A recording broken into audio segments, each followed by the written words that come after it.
Y el último tema del día de hoy es el metabolismo. Ya habíamos hablado un poco sobre este metabolismo. Este metabolismo, pues, es la suma de reacciones que se llevan a cabo en el interior de la célula y se divide en dos: reacciones de catabolismo, que son de degradación, y reacciones de anabolismo, que son reacciones de síntesis. Muchas veces estas reacciones de catabolismo tienen nombres como lisis, por ejemplo, glucólisis, y estas pueden tener nombres como génesis o síntesis, como gluconogénesis o fotosíntesis, que son reacciones anabólicas. Estas reacciones van a pasar de moléculas más grandes a compuestos más simples y van a liberar energía. Estas van a pasar de moléculas más simples a sintetizar moléculas más grandes y van a necesitar que nosotros le metamos energía para poder llevar a cabo esta síntesis. Y en la célula, hablando de las células vivas, la energía está principalmente en forma de ATP. El ATP es la forma en cómo se utiliza la energía a nivel celular. Puede considerarse que es la moneda de cambio. Cuando se trabaja y se gana dinero, se puede usar o almacenar para después usarse para obtener ciertos nutrientes o ciertas cosas que se necesitan que requieran energía. Esta ATP es una molécula derivada de los nucleótidos, tiene igual una azúcar, una ribosa, tiene una base nitrogenada, pero tiene 3 grupos fosfato. Y la forma en que se obtiene energía es mediante la desfosforilación. Se rompe este enlace fosfato, se pierde un grupo fosfato y así se obtiene energía. Y esta fosforilación y desfosforilación es como se recupera la energía y se vuelve a utilizar en otras reacciones. Y entonces, todos los seres vivos necesitan materia y energía para obtener nutrientes. La energía normalmente va a entrar en forma de luz solar y se va a ir fluyendo a lo largo de las cadenas. Conforme un animal o un organismo se alimenta de otro, esta energía fluye. Si la fuente de energía, dependiendo de la fuente de energía, podemos clasificar a los organismos en fotótrofos, si obtienen esta energía directamente a partir de la luz solar, o quimiótrofos, si la obtienen a partir de reacciones químicas. La materia se va a reciclar constantemente, y si la fuente de carbono lo podemos clasificar en autótrofos, si ellos mismos obtienen o producen sus alimentos, y heterótrofos, si obtienen estos alimentos a partir de alimentarse de otros organismos. Y entonces queda así. Los organismos los dividimos dependiendo de cuál es su fuente de energía, en fotótrofos y quimiótrofos. Y dependiendo de cómo es su fuente de obtención de carbono, en autótrofos o heterótrofos. Entonces, las plantas y las cianobacterias serían organismos autótrofos, fotótrofos, porque producen su propio alimento y además obtienen la energía directamente a partir del sol. Hay otro tipo de bacterias que son heterótrofas, fotótrofas, como las bacterias de azufre. Y las quimiótrofos son que a partir de reacciones químicas obtienen su energía. Hay bacterias que son autótrofas, las bacterias de azufre y las bacterias de hidrógeno, y heterótrofos cuando obtienen esta fuente de carbono o este alimento a través de consumir otros organismos.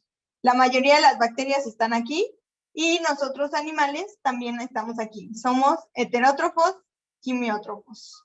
Y de hecho, puede ser organotropos porque es a partir de compuestos orgánicos. Y estos autótrofos son a partir de compuestos inorgánicos. ¿Cómo las plantas son autótrofas? ¿Cómo es que ellas hacen su propio alimento? Esto es mediante la fotosíntesis. Las plantas que poseen cloroplastos en sus hojas son capaces de captar la energía del sol y llevar a cabo esta producción de carbohidratos. Y entonces esta fotosíntesis la dividimos en dos fases, la fase luminosa y la fase oscura. Dentro de la fase luminosa es este proceso donde se capta la luz solar. La luz solar golpea la clorofila y esto permite que el enlace de la molécula de agua se rompa y así se libera hidrógeno y oxígeno. Y dentro de la fase oscura es como este hidrógeno que se liberó se va a combinar con el carbono del dióxido de carbono para sintetizar carbohidratos o moléculas orgánicas. A este proceso ocurre dentro del ciclo de Calvin y se le conoce como fijación de carbono. ¿A qué nos referimos con fijación? A este paso donde a partir de carbono inorgánico pasamos a carbono orgánico, carbono que puede ser utilizado por la misma planta o por otros organismos que se alimenten de la planta. Y esto es, pues, el proceso de la fotosíntesis. El paso opuesto o lo contrario es, una vez que ya se obtuvieron los carbohidratos, se utilizan esos carbohidratos para ahora recuperar energía química. Este proceso se conoce como respiración celular, cuando ocurre en presencia de oxígeno, es decir, en un ambiente aerobio. Y entonces, primero, la glucosa se degrada por un proceso que se conoce como glucólisis. Este proceso ocurre en el citosol y se obtiene ATP, energía, y una de las moléculas chiquitas que obtenemos de este proceso es ácido pirúvico o piruvatos. Estos piruvatos son transportados a la mitocondria, a la matriz de la mitocondria, a lo más adentro de la mitocondria, y ahí se lleva el ciclo de Krebs. Dentro de este ciclo de Krebs se produce más ATP, más energía, y los residuos de este proceso entran a la cadena respiratoria, donde este proceso también ocurre en la mitocondria, pero en la membrana, y aquí se produce más ATP. Y al final, a partir de una molécula de glucosa, vamos a obtener 36 moléculas de ATP. Y entonces, si hacemos el análisis, la fotosíntesis es el paso opuesto a la respiración celular. En la fotosíntesis vamos a pasar de dióxido de carbono y agua a obtener moléculas de glucosa y oxígeno con ayuda de la energía del sol. Y en el proceso contrario, la respiración, vamos a pasar de glucosa y oxígeno a obtener agua y dióxido de carbono y energía química, energía que se puede utilizar para llevar a cabo otras reacciones metabólicas en otro lugar.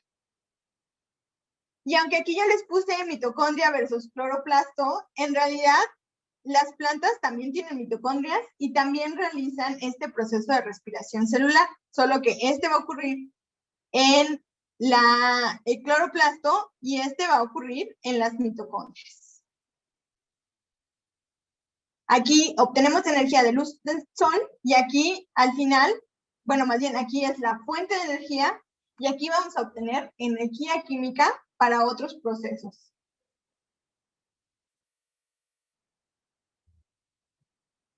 Y finalmente existe otro proceso para obtener energía, pero que se realiza en ausencia de oxígeno. Es un proceso anaerobio. Este ocurre principalmente en organismos anaerobios, organismos que se encuentran sumergidos en aguas estancadas, o los organismos que pueden llegar a vivir en nuestros intestinos. Y empieza de la misma forma. Entra primero la glucosa y se realiza glucólisis en el citoplasma. Si es una célula eucariota que vive en un ambiente con oxígeno, se va a la mitocondria y ahí sigue el proceso. O en el caso de los procariotes, lleva a otro proceso de fermentación que también ocurre en el citoplasma. Hay varios tipos de fermentación dependiendo de el organismo que la realice. Por ejemplo, la fermentación propinoica, de ácido propinoico, para producir queso suizo, o la fermentación de ácido láctico, que se utiliza para producir ciertos productos lácticos, o la salsa de soya, que realiza pues los lactobacilos principalmente. Una de las fermentaciones más conocidas es la fermentación alcohólica, que realiza una levadura que se llama Saccharomyces, del género Saccharomyces, donde a partir de este azúcar y esta fermentación alcohólica se obtiene dióxido de carbono y etanol. Este tipo de fermentación es la que se emplea para la producción de vinos o cervezas y también para el pan que consumimos normalmente. Hay otras fermentaciones como la de Clostridium, que es de acetona, o también puede ser de isopropanol. El isopropanol es el alcohol que se utiliza para limpiar ciertos dispositivos electrónicos, o la acetona es para despintar nuestras uñas. Y hay otras bacterias que realizan fermentación acética, que produce ácido acético, que está presente en el vinagre. La principal diferencia entre la fermentación y la respiración celular son dos. Para empezar, la fermentación ocurre en un ambiente sin presencia de oxígeno, y la segunda diferencia es que es mucho menos eficiente. Aquí solo de una molécula de glucosa obtenemos solo 2 moléculas de ATP. Y eso es todo. Espero que hayan aprendido mucho. Sé que son muchos contenidos, pero traté de hacerlo lo más simplificado posible para abarcar todo este tema dentro de la célula. Bye.